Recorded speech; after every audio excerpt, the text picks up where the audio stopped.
transgender and non-binary members of the Church of Jesus Christ of Latter-day Saints are bracing themselves ahead of General Conference this weekend. They're worried some messages may alienate them from their families, friends, and religion even more.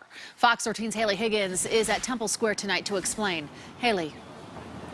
Hi, Bob and Kelly. Well, the apprehension comes from the LGBTQIA community over a clarification of the gender definition, some that many are calling troubling.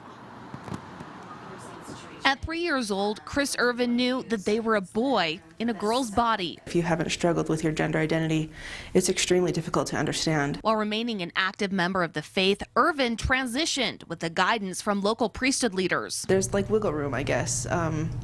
You can kind of make it work for your own specific situation, depending on where you're at. That wiggle room apparently gone after first counselor in the church presidency, Dallin H. Oaks, said the church recognizes people by their, quote, biological sex at birth. It concerns us that one of the places that we're being attacked again now is our church, is our spiritual home. That clarification is alienating transgender and non-binary members who, like IRVIN, believed church teachings allowed them to identify differently while still being considered faithful. When religious leaders are coming out and saying over the pulpit, you are wrong, your identity is incorrect, that's damaging. LGBTQAI advocates worry the remark could have destructive effects on people already struggling with depression and suicidal thoughts.